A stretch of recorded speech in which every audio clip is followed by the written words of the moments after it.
अस्सलामुअलैकुम दोस्तों, welcome to अब्रीन academy. आज का हमारा टॉपिक है मुहीत और कुतर में ताल्लुक़। अगर निस्फ कुतर आर, कुतर डी और मुहीत सी हो तो पाए बराबर सी बटे डी होता है। पाए ये एक लातिनी हुर्फ तहज्जी का लफ्ज़ है। सी बटे डी की कीमत जो है तो मुस्तकिल होती है और वो पाए से ज़ाहिर की जाती है। तो इस हिसाब से पाए बराबर सी बटे डी है तो सी बराबर पाए बटे डी हो जाएगा। और डी बराबर 2r। डी जो है तो कुतर है और आर जो है तो निस्फ कुतर है, और कुतर जो है तो निस्फ कुतर का दुगना होता है, इसलिए डी बराबर 2r। फिर सी बराबर पाई डी। इस ज़ाब्ते में अगर डी की कीमत रखेंगे तो ज़ाब्ता बन जाएगा सी बराबर 2 पाया आर।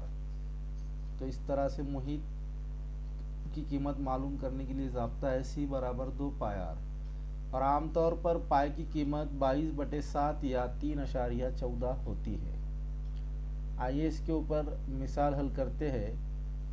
एक दायरे का निस्फ कुतर 14 सम हो तो दायरे का मुहीत मालूम कीजिए। तो हमें आर की कीमत दी हुई है और हमको सी की कीमत मालूम करना है, यानी निस्फ कुतर दिया हुआ है और मुहीत की कीमत जो है तो हमको मालूम करना है।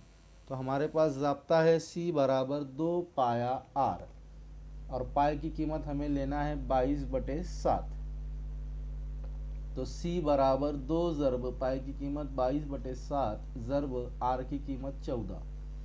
तो 7 से 14 को तकसीम करेंगे तो 7 × 7, 7 2 14। ठीक है, तो इस तरह से सी बराबर 2 ज़र्ब 22 ज़र्ब 2, 2 2 4 और 22 ज़र्ब 4 हो जाएगा 88। आज के वीडियो में बस इतना ही दोस्तों। अगर आपको ये वीडियो पसंद आया हो तो इसे लाइक, शेयर और सब्सक्राइब करना बिल्कुल भी ना भूलिएगा। मिलते हैं अगले वीडियो में एक नए टॉपिक के साथ। तब तक के लिए अल्लाह हाफ़िज़।